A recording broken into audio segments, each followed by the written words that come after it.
strength needs to be restored in order to rebuild a shoulder. So you guys that come in, Corin will be a good example of this. She played tennis as a junior in South Africa to a very good standard, stopped for many years and has just come back to playing tennis this summer. Corin's fallen back in love with tennis. Corin goes from playing no tennis to playing 5 times a week, and then she comes home as the co-founder of a shoulder-related company saying, I've got shoulder pain, so we're now trying to fix this, right? But you'll know that trend. You come in, I'm going to start playing, all of a sudden you play a lot, and that shoulder, you've taken a load from not a lot over the winter maybe, all of a sudden, woof, it's summertime, we're going to play. Shoulder gets a little bit grumpy. The other thing around that is often when a shoulder gets injured, if you rest it, nothing really happens, right? You'll know this because we've got to go and readdress some of that balance. So I brought some models to explain why the shoulder is important, the design of it particularly. For me, the way that I've always worked with athletes is if you understand why you're doing what you're doing, the chances are that you're going to get a better transfer into actually doing something with that information. So with the shoulder, we have a humerus here, and the ball on top of the humerus sits on the scapula. The humerus is 3 times bigger than the socket which it sits on. It's not like the hip. The hip sits into a really deep acetabulum in the socket. It's all encompassed. We've got lots of contact area, lots of ligaments and muscles which are designed to support it and keep it in place.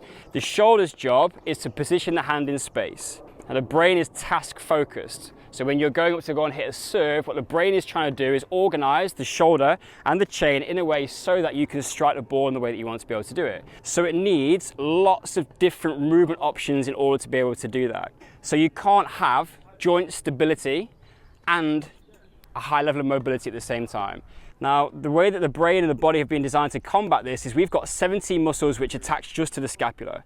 It's a very intricate process, if you can imagine, of keeping this ball on the socket. And if we start to lose strength balance around the shoulder, some muscles striking hard over and over and over in the same pattern will mean that those muscles start to potentially get stronger, shorter, tighter, overloaded. And then all the muscles across the back of the shoulder potentially are getting weaker and longer as we go through the patterns. So one of the things I'm going to take you through today is how do we restore that balance around the shoulder. So what we're looking at here, this is some of the stuff we're going to go through. There's 3 things I want to focus on today.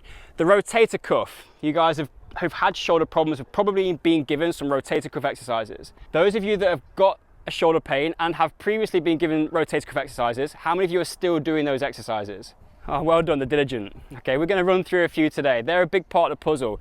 What their job is to keep that ball on the socket and position it in space. The other piece of the puzzle that we're looking at is this guy here, the scapula. When Mike goes overhead, watch what the scapula does. It has to rotate around the rib cage. And the reason for that is we now need to keep the socket on the ball, right, to keep the structure of the joint. If we get to a stage where this guy can't rotate around the rib cage or move around to keep that contact, the brain will find a different strategy to get you overhead.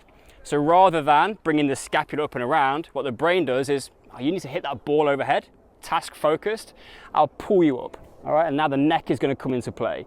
We do that over and over and over, and all of a sudden this stuff gets weaker, and now the shoulder's like, I can do that for a while, but I'm a bit pissed off now. Now I'm going to tell you that I'm pissed off by hurting, and we have to go back and readdress some issues. So we're going to have a look at some rotator cuff work. We're going to have a look at some scapular work. And the last part of the puzzle which we want to have a look at is that the shoulder is not an island, right? It's connected to the rest of the chain. So let's say, depending on which research paper you look at, give me some numbers. How much power from a serve comes from the shoulder alone, percentage based? Shout some numbers at me. How much is the shoulder contributing to a serve in a percentage power output? 60? 70? Answer's 20, typically. When we're coming through where we want to go with any throwing or striking based sports is around 50% of the power comes from the lower body, 30 from the midsection, and then around 20 from the shoulder. We should be generating from the ground up, pushing the force through the chain, and the shoulder comes through and then finishes the job. If we aren't strong through the lower body and the midsection, you still want to hit a ball at, looking around the court, 100 miles an hour, let's say, probably an average speed.